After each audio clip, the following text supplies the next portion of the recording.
ሄኖክ ኃይሌ ማለት ይሄ ነው አንተ ኮንቱን እኮ ነው ሙጭሊቱ እኮ ነው ጭልፊቱ እኮ ነው የሚያስቸግረው እንጂ ምራቅ ዋጥ ያደረጉት እኮ ጳጳሳት መልስ የሰጡ አሉ ቅንጣት ታህል እሳቸው ላይ የምትደርስበት ዕውቀትና ማንነት ሳይኖር ሰንበት ተማሪ አንጋግተህ መዝሙር ስላዘመርክ እዚህ ወደ ደሴ ምን ሰማው አንድ የባጃጅ ሹፌር አንዱን መናፍቅ ይጭነዋልና ፕሮቴስታንት ነው ይጭነዋል በኋላ የእመቤታችን ስዕል ያይና ያ ሰው ምን ይላል እኔ እኮ ድንግል ማርያምን ካንተ በላይ ወዳታለሁ ይለዋል ከማበላይ ይሄ ባጃጅ ሾፌር እንደው መንፈስ ቅዱስ ነው ያረፈበት በጣም ድንቅ መልስ ነው የሰጠው እስኪ ያላገባችሁ ሰዎች እጅ አውጡልኝ ያላገባችሁ ዳንቺ ገና በአራት አመትሽ ሚጣመልሽ ወደ ጠባቂ መልአክ ጸልይ ታውቃለህ ጠባቂ መልአክ ሁሉ ያብሩሃል ለአፍታ ብቻ ነው መሆናችን ሁሉ ያብሩ ስላለ ማለት ነው ጸልይ ታውቃለህ እስቲ ዛሬ ጧት ቀስቅሰኝ ቤተክርስቲያን ልሂድ እስቲ አስችለኛ አቅቶኛል አበርታኝ ብሎ አጣቅ ሌላው ሁሉ ቢቀር ቢያንስ ክርስትና ስም ሲሰጠው የሆነ ቅዱስ ይሰጣል አብሩ ሹመትም አይኖራል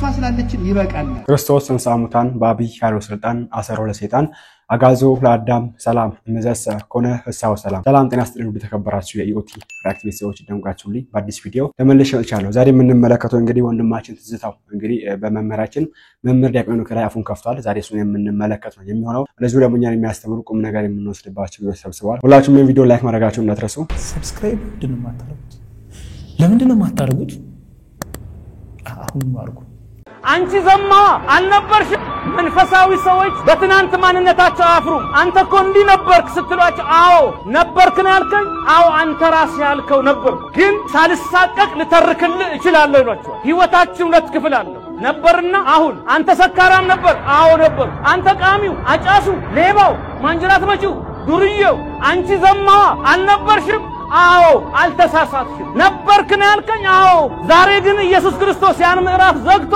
አዲስ ሕይወት ሰጥቶኛል ዛሬ ከተጨነቃችሁ በትናንት ማንነት የትናንቱ ስህተት ነው የዛሬው ክህደት ነው ምሬሃለሁ ሲል ኑሯችሁ አንድ ሊቅ ምን አለ ሁሉን ያውቃል እግዚአብሔር አይረሳም የሺህ ዘመን ታሪክ ይነግራል ነገር ግን አንድ ነገር አያስታውስም የሰረዘውን ኃጢአት አያውቅም ለማለት ሳይሆን እግዚአብሔር ከሰረዘው በኋላ ሰርዞ አፍሽን ዝጊ አፏን አትዘጋም እንዴቺ ምንም አያመጣም ቢነካሽ እንኳን የሴቶች መብት አለ ባለፈው የትም ስትንዘላዘይ ዝም አልኩሽ አሁን ግን አላልፈሽ ምን እኔ ነኝ የትም የምንዘላዘው አዎ አንቺ ግን እንዴት ነው የሚያደርግሽ ቆይ ማንን ተማምነሽ ነው አንቺ በእናትህ ዝም በል 2 አመት ሙሉ ያንተ ሁለት አመት አይገርምሽ ጥርግ ማለት ትቻለሽ አንተ ብቻ የምትለውን የመቀበል ግዴታ የለብኝም ግዴታ አለብሽ የምለውን ሁሉ ትሰሚኛለሽ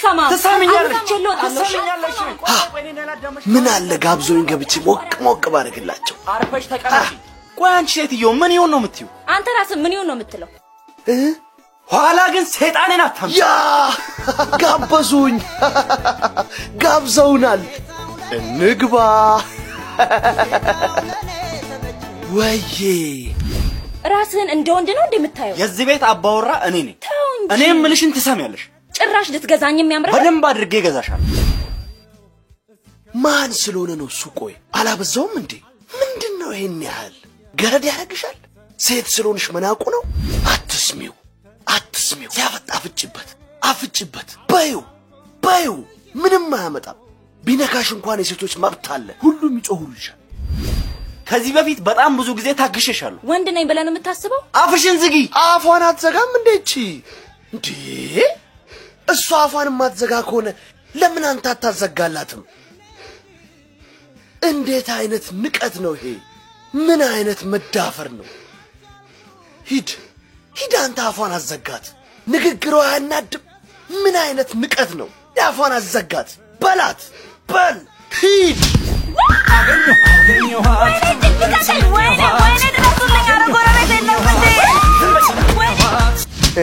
አሁን ደግሞ የለፋንበትን ስራ ውጤቱን እንጠብቃለን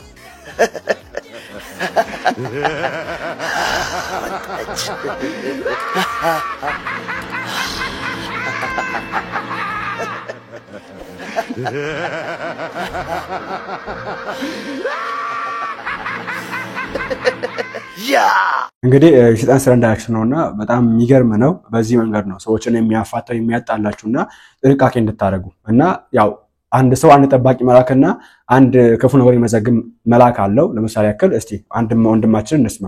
ወደ ጠባቂ መልአክ ጸልይ ታውቃለህ? ጠባቂ መልአክ ሁሉ ያብሩሃል። ለአፍታ ብቻ ነው መሆናችን ሁሉ ያብሩ ስላለ ማለት ነው።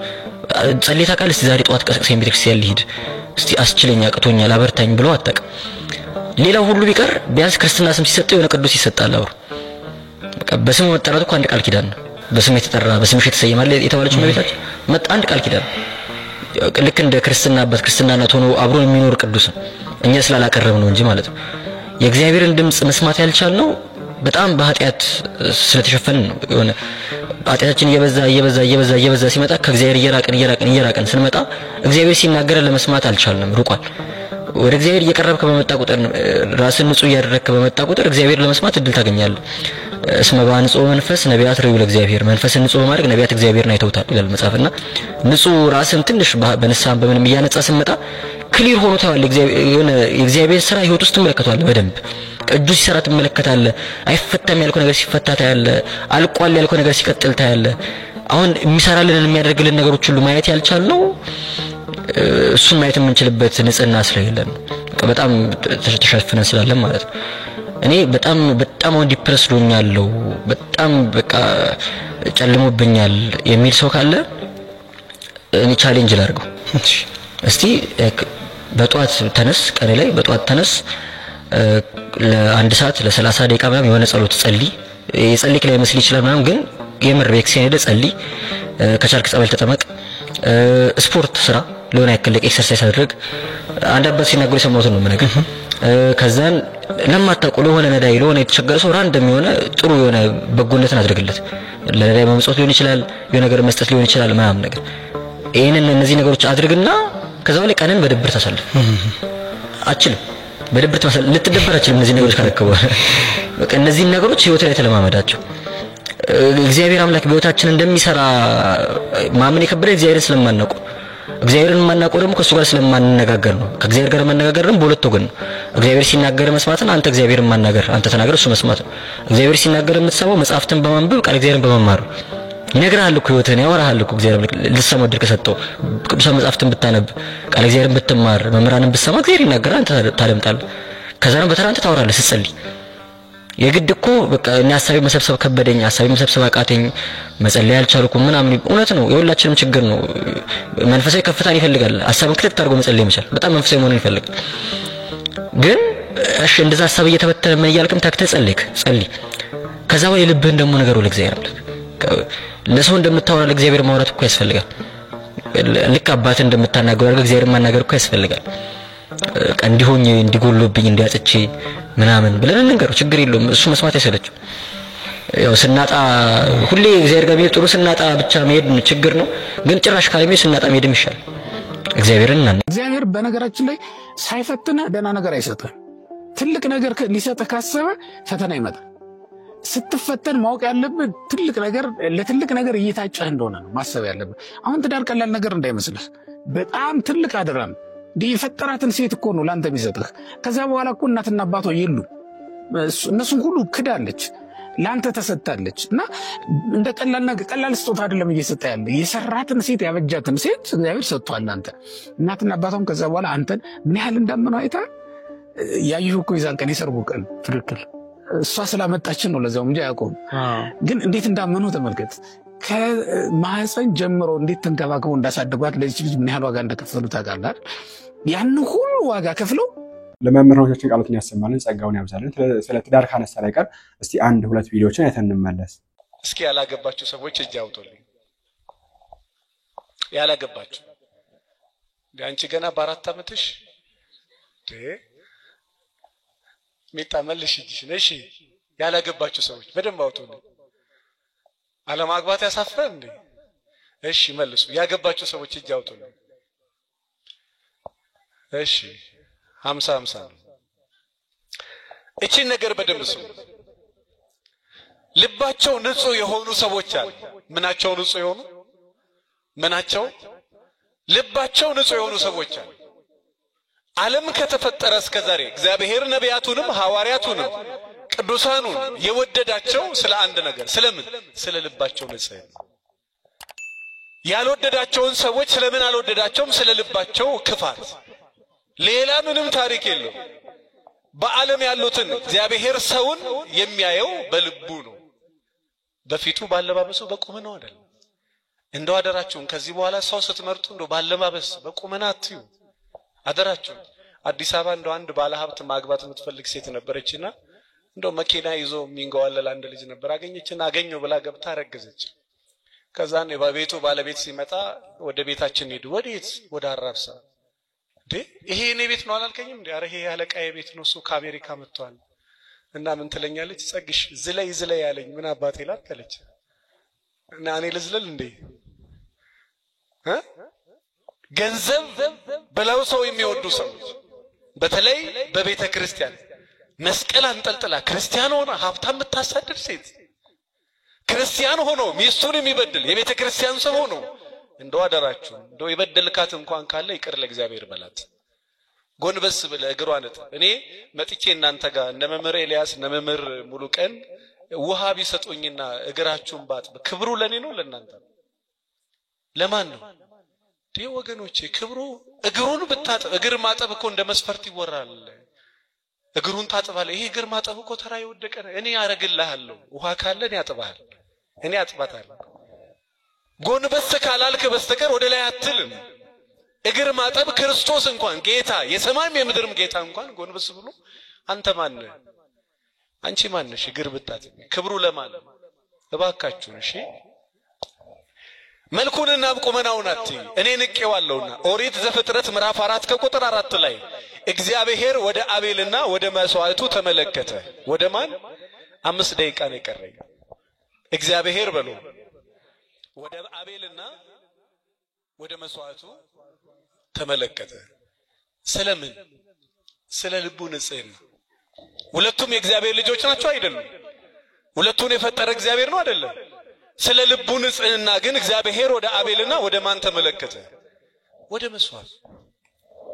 10 ብርም ሙዳይ ምጽዋት ውስጥ ማስቀመጥ ከፈለጋችሁ መጀመሪያ የበደልከውን ሰው ሄደ ይቅር በል፣ ከዛ በኋላ ምን በል? መባህን አስገባ።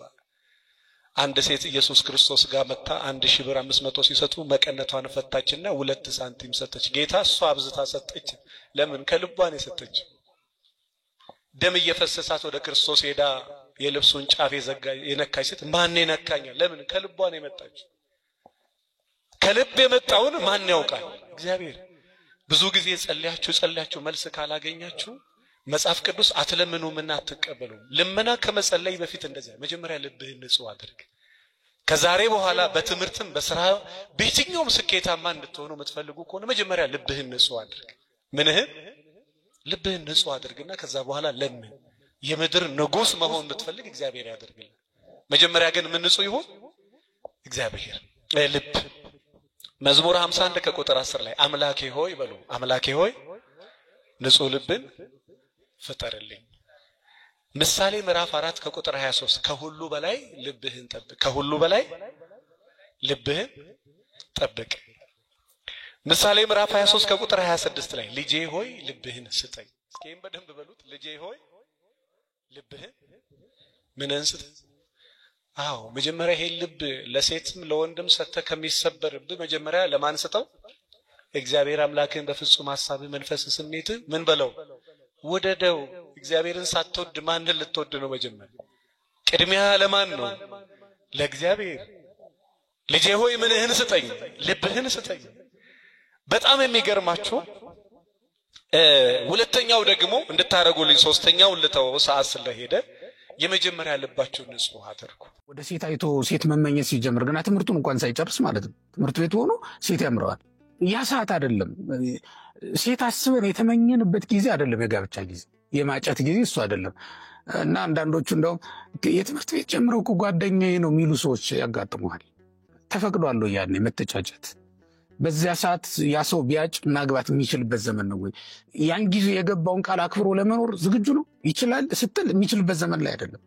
ዕውቀትም ይፈልጋል ማጨት እያልኩ ነው። ገብቷል? ዕውቀትም ይፈልጋል፣ መፈተንንም ይፈልጋል። እሱ ሲሆን ምን ያደርጋል? እግዚአብሔር አምጥቶ እጅ ላይ ነው የሚጥልልህ።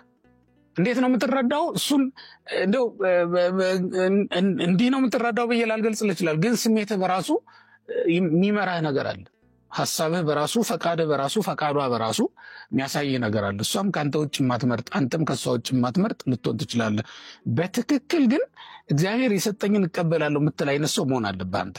እንደዛ ካልሆነ ልታውቀው አትችልም። እንደዛ የምታደርግ ከሆነ በእርግጠኝነት እየተረዳህ እየተገለጠልህ ነው የሚወድ ነገሩ ለማለት ነው። ለመምህራችን ቃላቱን ያሰማልን ጸጋውን ያብዛልን። እንግዲህ ስለ ትዳር አሪፍ ነገር ወስዳችኋል ብዬ አስባለሁ። ቀጣይ የምንመለከተው እንግዲህ ወንድማችን ትዝታው ጉዳይ ነውና ወንድማችን ትዝታው መምህራችን መምህር ዲያቆን ከሪያ አፉን ሲከፍት ሰምተናል። እስቲ ከዛ ፊት ግን የመምህራችን ዲያቆን ከሪያ አንዴ ትንሽ ሰምተን እንመለስ። ወንድማችን ዲያቆን ዮናስ አንዴ ጄንስ መታወት የመታወት ስጋውን ነው ነፍሱ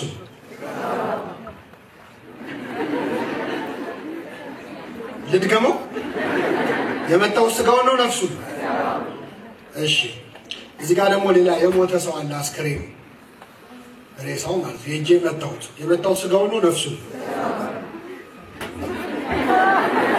የመጣው ምኑ ነው ከምን ጋር እንዳመሳሰሉ እንግዲህ አሁን እሱ ስመታው ስጋው ነው ነፍሱ የመጣው ሬሳውን ስመታው ይለያል ሬሳውን ስመታ የመጣው ምኑ ነው እሱን ስመታው አሁን ባይ በቆረጥ ጣሟል አሙ ምኑን አስከሬኑን የቆረጥ ጣሟል አሙ ማለት ግን የቆረጠጥኩት ምኑ ነው ይለያል ስለዚህ አስከሬን ቆለ ምን ብቻ ነው ስጋ ብቻ ነው አያመውም ለምን ነፍስ አሁን ስመታ የመጣው ምኑ ነው ስጋውና ነፍሱ ምን ብለዋል ተዋህደዋል ስለዚህ ለይቼ ስጋውን ልመታ አልችልም የሚያመው ነፍስ ስላለው ነው ፊል ያደርጋል ለባይነት ነባቢነት ያውነት ደግሞ የነፍስ ባህሪ ገብቷችኋል ስለዚህ የመለኮትና የስጋ አሁን እኔ ቆሜ እየተናገርኩ ነው ያስተማርኩ የሚያስተምረው ስጋዬ ነው ነፍሴ እንዳንጣላ አስቡና ስጋዬ ነው ነፍሴ ምክንያቱም ለመናገር ድምጽ ለማውጣት የግድ ምን ያስፈልጋል ስጋ ያስፈልጋል ግን ለማሰብ ለመናገር ደግሞ ምን ያስፈልጋል ስጋና ነፍስ መለየት ይቻላል ስለዚህ ይሄን ያደረገልኝ ስጋው ነው ይሄን ያደረገልኝ ነፍሱ ነው አይባል ኃጢአትም ብንሰራ ስጋና ነፍስ አብሮ ነው የሚሰሩ ለዚህ ነው በኋላ የትንሣኤ ቀን የሚዋሃዱት እኮ አብሮ ለመቀጣት ነው ገብታችኋል ለመሸለምም አብሮ የሰራውን ብቻ መቀጣት አይቻልም ነፍስ ብቻዋን አትኮነንም ስጋ መዋሃድ በትንሣኤ ያስፈልገው አብረን የሰራናትም ደሞዝ አብረን እንቀበል ተባብለው የሚጠራሩ ገብታችኋል ስለዚህ አንድ ሰው የሆነ ነገር ሲያደርግ ይሄን ያደረገው ስጋው ነው ይሄን ያደረገው ነፍሱ ነው ሊባል ክርስቶስም በምድር ላይ ሳለ ያደረጋቸው ይሄን ስጋው ብቻ ነው ያደረገው ይሄን ነፍሱ ነው ብቻ ያደረገው ሊባል መለኮቱ ነው ሊባል አይችልም ገብታችኋል የስጋና የመለኮት ተዋህዶ ምሳሌ የሰው ስጋና ነፍስ መምህራችን ዲያቆን ሄኖክ ያለ ቃሉን ያሰማልን በሰሞኑ ጉዳይ እንግዲህ መምህራችን መምህር ዲያቆን ሄኖክ ያለ አንድ ሐሳብ ሰጥተው ነበር ስለ ፍኖተ ጽድቅና ስለ ብፁዕ አባታችን አቡነ ገብርኤል አንድ ሐሳብ ሰጥተው ነበርና በዛ ሐሳብ ላይ ብዙዎች መልስ ሰጥተውበታል እሱ ብቻ ሳይሆን እንግዲህ በዚህ ላይ እንግዲህ የመምህራችን መምህር ዲያቆን ሄኖክ ያናንሱ እንግዲህ ወንድማኝ ተዝታው ያው ከቤተክርስቲያን የወጣ ሰው እንደሆነ የሚታወቅ ነው በስድብ ቃል በዚህ መንገድ ሲናገር እንሰማዋለን ሄኖክ ኃይሌ ማለት ይሄ ነው አንተ እኮ እንትኑ እኮ ነው ሙጭሊቱ እኮ ነው ጭልፊቱ እኮ ነው የሚያስቸግረው እንጂ ምራቅ ዋጥ ያደረጉት እኮ ጳጳሳት መልስ የሰጡ አሉ ቅንጣት ታህል እሳቸው ላይ የምትደርስበት ዕውቀትና ማንነት ሳይኖር ሰንበት ተማሪ አንጋግተህ መዝሙር ስላዘመርክ በቅድሚያ እንግዲህ ከሄኖክ ኃይሌ ጽሁፍ ነሳና እንግዲህ ብዙ ሰዎች የተለያየ አይነት ግንዛቤ ያላቸው በዚህ ጉዳይ ላይ አፋቸውን ከፍተው ወረቀትና ስክሪፕቶ አገናኝተው የጻፉም የተናገሩም ደግሞ አሉ እነሱም የየራሳቸው የሆነ ግንዛቤ አላቸው ሰው የየራሱ የሆነ ግንዛቤና የዕውቀት ደረጃ ሊኖረው ይችላል በዚህ አይነት መጽሐፍ ቅዱሳዊ ጉዳይ ግን ዘርጥጦ የመናገር መብት ያለው ማንም የለም